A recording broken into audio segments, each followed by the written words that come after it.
Olá pessoal, sejam bem-vindos ao curso Fundamentos de Freios e seus componentes.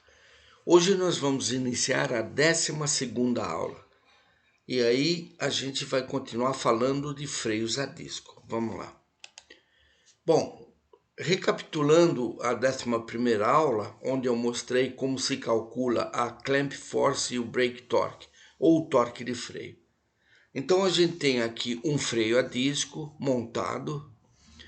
E se a gente considerar uma pressão de linha, que é a pressão que sai do cilindro mestre e segue pela tubulação do freio e chega até essa entrada aqui do pistão do caliper, se a gente considerar 45 bar como pressão de linha e nós estamos considerando um caliper do tipo punho com um diâmetro de pistão de 54 milímetros, a gente vai calcular a força de clamping como sendo 1031 kg força.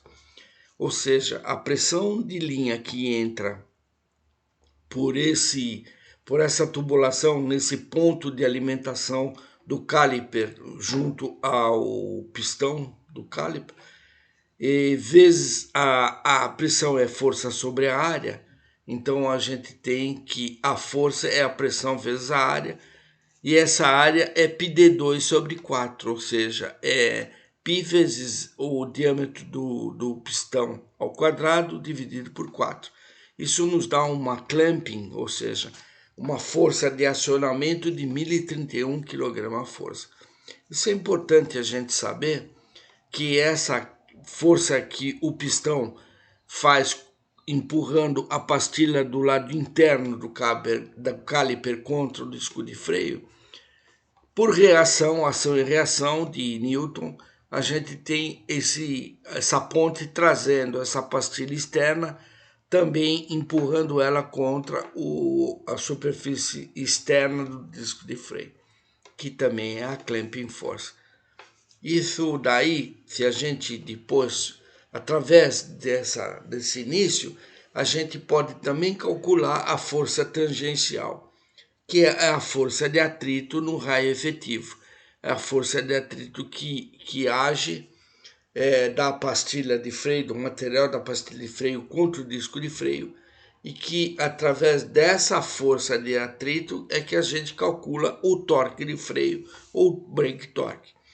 Então, se a gente vai ver aqui um raio efetivo de 106 milímetros, isso aqui é aproximadamente um freio montado numa roda de 14 polegadas, por exemplo. E o coeficiente de atrito da pastilha de 0,45, ou seja, essa pastilha oferece 0,45 de coeficiente de atrito, a gente tem 984 Nm de torque de freio ou de brake torque. E é nessa figura que a gente vê como é que isso ocorre. Então a gente tem o cálculo da força tangencial, é a força de clamping, ou força de acionamento, vezes a soma do atrito da pastilha direito ou esquerdo, ou do lado interno e externo, tanto faz. Então aqui é 0,45 mais 0,45 vezes 0,9. A gente tem a força de acionamento, que é 1031 kg força, vezes 0,90, a gente vai achar uma força tangencial de 928 kg força. O que é o torque de freio? É a ação da força tangencial no raio efetivo. O raio efetivo é a distância entre o centro do disco de freio em relação ao centro de massa da pastilha de freio, ou do pistão de freio, no caso aqui. Então a gente vai ter exatamente o brake torque como a força tangencial vezes o raio efetivo, e vai chegar a achar 984 Nm. Ou seja, o torque de freio é considerado bastante efetivo no disco de freio, nos freios a disco, né? Então vamos lá. Agora nós vamos falar um pouco sobre freios a disco com atuação hidráulica, mas os freios a disco traseiros. Em 1965, o Corvette Stingray foi o primeiro carro americano com disco de freio nas 4 rodas. Em 2020, no Brasil, apenas 10% dos automóveis, 2% dos comerciais leves, SUVs, e menos de 1% dos caminhões são equipados com freios a disco nas quatro rodas. O disco de freio, o freio a disco traseiro, ele permite um melhor balanceamento de frenagem, ou seja, você pode dar uma maior participação de frenagem no eixo traseiro no teu balanceamento total de freio do teu veículo. Ele permite melhor eficiência e estabilidade de frenagem, ou maiores velocidades e também um maior aumento de peso de GVW, o peso bruto total. O freio a tambor, como a gente viu, ele é um sistema fechado, então ele é muito sujeito a temperaturas, né? Ele demora mais para recuperar o atrito da lona de freio do que o freio a disco, que é um sistema aberto no eixo traseiro. A utilização no Brasil é pequena. Na Europa, dificilmente você vai encontrar um freio, um automóvel com freio a disco, com freio a tambor na traseira. É muito comum o freio a disco também nos Estados Unidos. Ele dá uma maior segurança, ele proporciona uma maior segurança no balanceamento de frenagem e também na frenagem. A utilização é pequena no Brasil porque o custo do disco traseiro, e aqui no Brasil a gente está sempre esbarrando nessa palavra mágica chamada custo, o custo do disco traseiro é muitas vezes maior do que um tambor simplex, que é um sistema bem simples de montagem, né? E a participação traseira é pequena e o freio a tambor simplex ele dá conta. Via de regra, a gente tem num carro popular quase que 85% do freio, de efetividade de freio no eixo dianteiro, do balanceamento de freio no eixo dianteiro. E 15%, 10% no freio traseiro. Não passa disso, dificilmente chega a 20%, 25%. Os freios a disco traseiros eles são divididos em duas categorias. A primeira delas é o freio a disco traseiro integrado, que também no linguajar técnico é conhecido como drum in hat. Ou seja, você tem o freio de serviço independente do freio de estacionamento. A gente vê aqui, por exemplo, um freio a tambor dual servo que faz todo o papel do freio de estacionamento e também do freio de emergência, quando você puxa a alavanca. No caso de precisar de efetividade do freio de emergência. E o freio de serviço, ele é montado num disco de freio e ele é independente do freio de estacionamento, tá? Via de regra é um caliper fixo, esse caliper é um caliper fixo que pode ter dois ou até mais pistões, dependendo do peso bruto total do carro e da proposta de frenagem no eixo traseiro, tá? Aqui nesse caso ele tem 4 pistões, mas via de regra ele tem para carros de passeio um pistão no lado interno e um pistão do lado externo. O disco de freio com cubo onde o freio do servo é montado. O disco de freio tem um cubo onde esse sistema do servo é montado para fazer o papel do freio de estacionamento. O disco tem uma forma de uma palheta, ou seja, aqueles chapéus bem antigos que o pessoal costumava usar.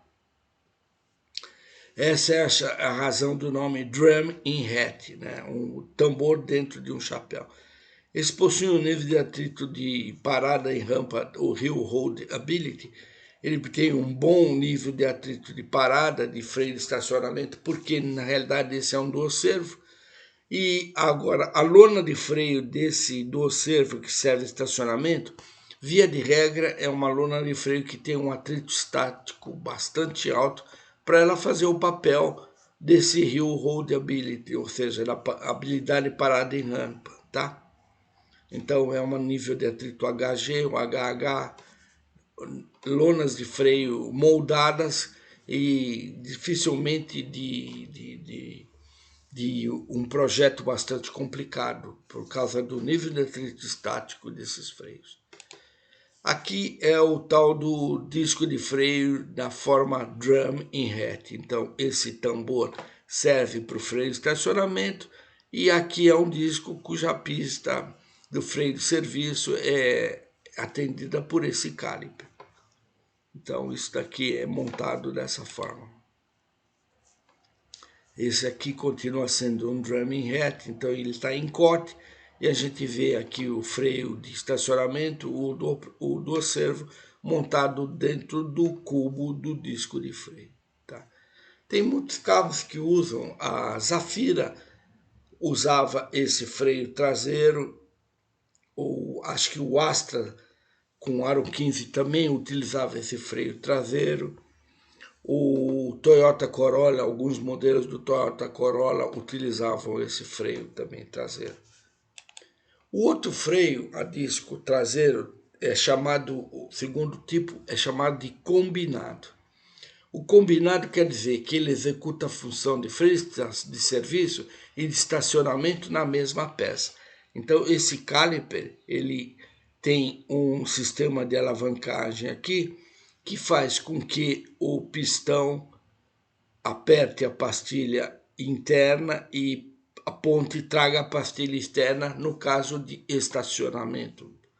Então ele serve para o freio de serviço e ele serve para estacionamento. Ele executa o freio de serviço e estacionamento. O desenho deles é mais simples do que o drum in hat, ele é mais leve. Ele tem um menor custo comparativo com o drum in hat. E ele tem um mecanismo de regulagem bastante complexo, também conhecido como ball and ramp. Esse mecanismo ele exige uma melhor estabilidade dimensional da pastilha em termos de dilatação e crescimento. Ou seja, se o freio tiver, antigamente, quando começou esses freios a disco combinados, o problema maior é que o sistema de regulagem dele ainda não estava muito bem aperfeiçoado. E você vinha com o freio bastante quente, as pastilhas de freio estavam quentes pela utilização, e aí você usava o freio de estacionamento e a pastilha estava quente, e ela tinha também um grau de dilatação e de crescimento bastante alto. Significa que quando ele estava quente, ela dilatava. Depois que ela esfriava, ela voltava à sua espessura normal e aí você perdia o freio de estacionamento, ou seja, você perdia o contato da pastilha com o disco de freio por uma questão que o regulador da distância entre a pastilha e a pista do disco de freio não estava muito bem projetado aí naquele momento, né? Mas isso foi corrigido e grande parte dos carros hoje em dia que a gente vê que o sistema combinado é mais utilizado, né? Inclusive para o Electric Parking Brake, que é um sistema elétrico que faz o acionamento desse pistão contra a pastilha de freio e por ação a ponte vem. Tá?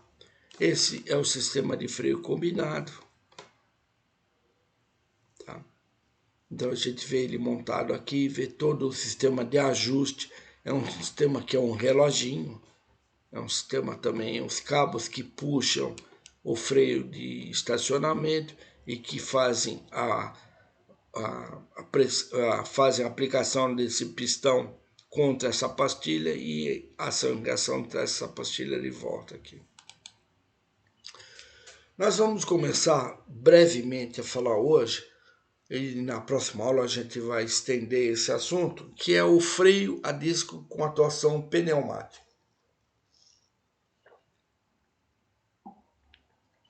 Esses freios são utilizados em veículos comerciais, tais como caminhões leves, médios, cavalos tratores e até em trailers, semi-trailers, ou seja, as carretas. Os torques de frenagem são bastante altos pela própria proposta, ou seja, ele tem que fazer o papel de que um freio a tambor S-Cam faz normalmente em veículos comerciais. Os veículos comerciais que usam ele, eles têm um peso bruto total que vão de 7 a 45 toneladas. O desenvolvimento começou a acontecer em meados de 1970. Em 1981 a gente teve o primeiro freio liberado nos Estados Unidos, mas o primeiro caminhão foi um europeu, em 88 foi um Renault R420 4x2. Depois, em 1990, a Mercedes lança na Alemanha um ônibus do tipo O404 com freios a disco pneumáticos nas 4 rodas. Aqui no Brasil, a Mercedes-Benz começou esse desenvolvimento na década de 90 também. Eu participei, na época eu tratava com pastilhas de freio, e eu participei bem desse desenvolvimento, que foi bastante complexo, porque vocês têm que entender que os níveis de torque gerado são bastante altos. As pastilhas de freio, elas sofrem bastante atuação, mas em compensação, o sistema de frenagem do caminhão fica muito bom, né? Distâncias de parada, estabilidade de frenagem. Esses testes são feitos inclusive na Alemanha, testes de descida de serra numa região chamada Rothfeld, que é uma área de montanha na Alemanha, e que em determinada época do ano muitos fabricantes descem para fazer testes de freio para ver como é o comportamento do material de atrito nas descidas de serra para esse tipo de aplicação. Em 2001, a Europa já havia produzido 1,5 milhão de freios a disco pneumáticos. Hoje são muito mais do que 6 milhões de freios a disco pneumáticos produzidos. Eles equipam inclusive as carretas, grande parte das carretas europeias usam freios a disco, que proporcionam uma estabilidade de frenagem muito grande, inclusive uma interação maior com ABS e o EBD, que é utilizado no próprio caminhão, todos os programas de estabilidade eletrônico e tudo mais, né? Freio a disco simplesmente fantástico. A gente vai ver na próxima aula como foi o desenvolvimento e tudo mais. Isso aqui são exemplos de freio a disco. Aqui é um cilindro pneumático, tem o serviço que é para o freio de estacionamento, é aquela mola comprimida pela ação do ar, que quando o ar é libertado, a mola distende e aí ela aplica uma força de acionamento dessa pastilha interna, e que por reação a pastilha externa chega a esse lado externo na face do disco. Esse daqui é o cilindro de serviço, então aqui toda a ligação de tubulação pneumática. Esses freios são muito utilizados nos ônibus urbanos padrão de piso baixo. Hoje em dia tem vários fabricantes que fazem os freios a disco pneumáticos.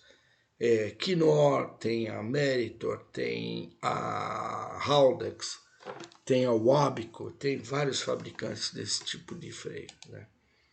Isso aqui é a aplicação de um eixo 6x4, de um caminhão também, onde a gente vê, por exemplo, freios a disco na tração, nas duas trações, né? Montados, a aplicação aqui, o freio de serviço, e acoplado com o freio de estacionamento. A gente vai ver tudo isso na próxima aula, vai esmiuçar bem esse tema, ok? Bom, pessoal, eu fico aqui, eu espero que vocês estejam gostando.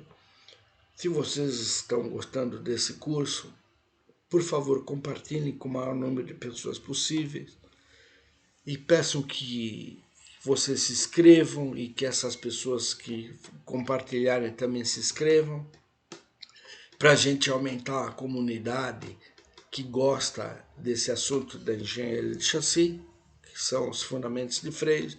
A gente vai ver muita coisa daqui para frente. Eu estou esmiuçando cada tipo de aplicação até chegar em freios de alta performance e tudo mais, freios de aviões e tudo mais, ok? Então eu agradeço aqueles que se inscreveram recentemente e desejo que vocês fiquem bem, fiquem com Deus, ok? Vamos lá, pessoal. Obrigado, tudo de bom.